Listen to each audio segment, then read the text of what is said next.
o convívio com os animais domésticos, ele pode provocar redução de estresse e da ansiedade? Sim, com certeza. Isso é comprovado cientificamente em larga escala há muito tempo já, em universidades muito importantes, berço da psicologia, inclusive na Europa, como a Universidade de Viena. E é tão forte isso e tão verdadeiro, né, que a gente tem, por exemplo, cães que são treinados, né, para ser suporte emocional de pessoas que têm alguma questão psicológica. Inclusive, eles são introduzidos também em hospitais para fazer acompanhamento, por exemplo, de crianças com câncer, né? E aumentar, né, o nível de dopamina, de serotonina no cérebro, que são esses neurotransmissores que trazem prazer, alegria. Desculpa. Existem pesquisas, por exemplo, que mostram que apenas de você assistir vídeos de animais domésticos, né, de cachorros, gatos, enfim, durante algum tempo já reduz, por exemplo, a pressão arterial, né, aumenta a sensação de bem-estar, só de você assistir os videozinhos fofinhos, né, que a gente vê aí na internet. Então, você imagine você ter por perto, né, esse bichinho de estimação. Inclusive, é muito importante falar, porque as pessoas acham muitas vezes que é uma questão simplesmente de companhia, né? Mas se você pega uma pessoa que está em depressão, que está num vazio profundo, que não tem estímulo para nada, você ter um bicho de estimação exige de você uma rotina. Então, se você não está conseguindo levantar por você naquele momento, você vai levantar para botar água, para botar comida, né? Um gato para você limpar ali a caixinha de areia. Então, a gente tem, por exemplo, na clínica eu ouço muito essas histórias, né? De pessoas que falam, foi meu gato que me tirou da depressão, foi meu cachorrinho que me fez levantar, fazer atividade física, levar ele para passear. Então, é toda a rotina do animal que mexe, né, com quem está cuidando desse animal. Então, mesmo que você não tenha ali a disponibilidade, o desejo de ir por você naquele momento, você começa a fazer as coisas pelo animal. Quando você vê, você está fazendo por você também.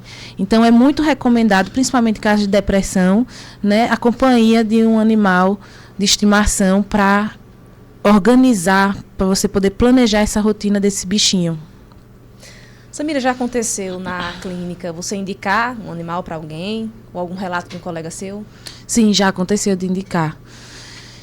Tanto de indicar como de acompanhar, por exemplo, pessoas que perdem bichinhos que foram importantes num processo depressivo, né? Acontece muito. Já aconteceu de indicar e de eu acompanhar e ver a evolução da pessoa, né? Principalmente em casos de depressão, de a partir do animal a pessoa mudar a rotina completamente, ter que levar para passear, como eu falei antes, né? E comprar comida, enfim.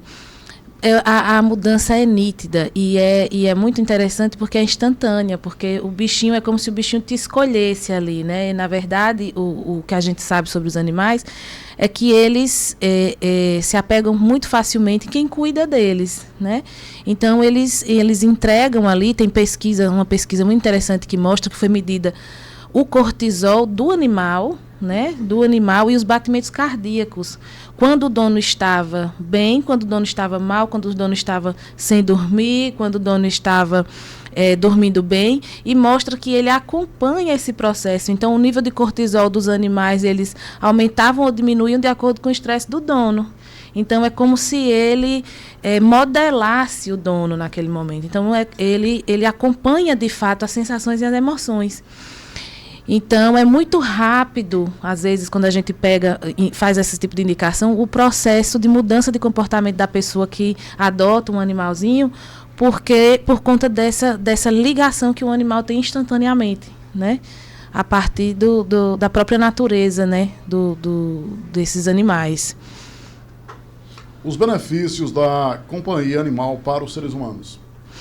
É isso, diante da saúde mental, né, que a gente está falando aqui, é melhorar essa qualidade de vida, melhorar essa rotina, né, você ter um bichinho ali para você cuidar. É óbvio que a gente não pode, né, esquecer de dizer que não pode ser nada que ultrapasse um limite saudável, né? Não é você viver para o animal. O animal está ali para ser um suporte, Não é para ser mais uma coisa de dependência emocional, porque esses bichinhos, eles vivem muito menos que a gente. Então, a gente sabe que, muito provavelmente, a gente vai enterrar eles. Então, a gente tem que ter essa sabedoria de entender que esses bichinhos vão embora antes, né? E que faz parte e que, inclusive, a gente precisa, em algum momento, pode ser que a gente precise adotar outro animal, né? Cuidar também, se quiser. Então, muita gente que tem o bichinho que quando perde, nunca mais eu quero ter. Mas a gente tem tanto amor para oferecer, tem tanto bichinho precisando, né, desse amor. Então, a gente pode ter um outro animal, né? Não é interessante você ter uma dependência emocional. Isso já não é saudável. É necessário entender que tudo tem um limite, né? Só pegando um trechinho aí. Eu tenho, por exemplo, na minha família mesmo, um irmão que é muito apegado com a cachorrinha que ele tem, trouxe de São Paulo e tudo, no carro dele, e para onde ele vai, ele realmente leva, e é assim, aquele, digamos, apego muito grande, emocionalmente falando, realmente ele é muito apegado mesmo a esse animal, né? E como você vê, por exemplo, um apego desse tipo, assim, de uma pessoa para um animal? Hoje a gente entende muitas vezes, né, a perda de um animal de estimação, ela é muito comparada à perda de um ente querido mesmo, né? Como se você tivesse perdido alguém da sua família de fato. Não há problema quando você não coloca isso como uma dependência emocional. Ou seja, a gente vai perder mãe, pai, né, os parentes, e mesmo perdendo esses parentes, a gente também não pode ter essas pessoas na nossa vida numa dependência emocional. A minha mãe morreu, acabou a minha vida. Não, não é assim. A gente precisa se organizar emocionalmente para continuar vivendo. A mesma coisa é o animal. Então, por mais que ele tenha esse apego, que leva para lá, leva para cá, o que ele não pode ter é essa dependência emocional de que se esse serzinho morrer, ele deixar de viver ou entrar numa depressão. Né? É óbvio que tem o luto, a gente passa pelo luto, mas não pode ser uma dependência, né, emocional de que a pessoa não consegue viver sem o bichinho. Pois é, então tá válida, né, a história que o cachorro é o melhor amigo do homem. Ô Samira, por que esses bichinhos, eles provocam essas sensações boas? Olha, é muito interessante que tem pesquisas que mostram que só de você olhar para o animal é a mesma coisa, há o mesmo processo de liberação de, por exemplo, de dopamina e serotonina, de quando você está abraçando uma pessoa que você ama. Né? Então, a gente não tem muito essa explicação, mas é um relaxamento, né, que está ligado ao sistema parasimpático, que a gente chama no cérebro, que acontece nesse momento. Eu acredito, né, diante das coisas que eu já li, assim, quando a gente olha para a criança, a gente sente muito isso também. E os animais, eles estão muito próximos dessa inocência, como se você tivesse o tempo inteiro com uma criança de 2 anos de idade, quando você está perto de um cachorro, de um gato. Então, as crianças causam na gente essa comoção. Então, está muito próximo do que a gente sente pelas crianças. Então, isso que causa esse relaxamento, essas coisas assim. Isabela. Samira, cachorro e gato são os campeões, né? Quando Sim. se fala em animais domésticos. Mas você já conhece casos de pessoas que criam outros tipos de animais? É o mesmo efeito? Sim. Eu tenho uma amiga que cria uma calopsita. Já conheci outras pessoas que criam calopsita e que é muito, a gente acredita que a gente olha e acha estranho a princípio, né? Mas eles têm assim, às vezes ela manda vídeos, eu vejo na internet e mando para ela, né? Que é muito parecido com cachorro e gato, o apego, ou eles vão atrás, ficam andando atrás e chamam, né? Então, tem uma moça que eu sigo, estava vendo o vídeo dela ontem, que ela cria um burrinho, né? Que é o Django, já viu o Django livre? É muito famoso assim no Instagram, o Django livre, ela chama Django, e aí ele vem na janela, e é um bichinho dela de estimação, né, que ela chama Django livre porque ele não carrega peso nenhum, ele é criado livre ali na roça.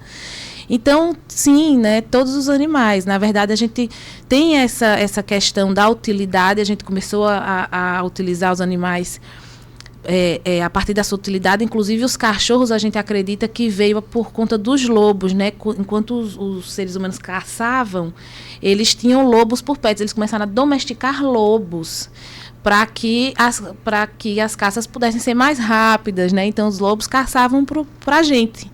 E aí, a partir disso, alguns lobos foram ficando e a gente acredita que o cachorro veio daí. Que se não houvesse essa questão da domesticação dos lobos, não existiriam, na verdade, nem cachorro hoje, de fato, né? Tem alguns estudiosos que falam isso. Você falando aí sobre os tipos, né, a calopsita, né? Uhum. Aí eu lembrei das pessoas que criam aqueles animais exóticos. Eu conheci um rapaz ali em Heliópolis que criava um sapo. E também tem um sapo mesmo, é um animal doméstico, ele fazia do sapo um animal doméstico. E também cobras.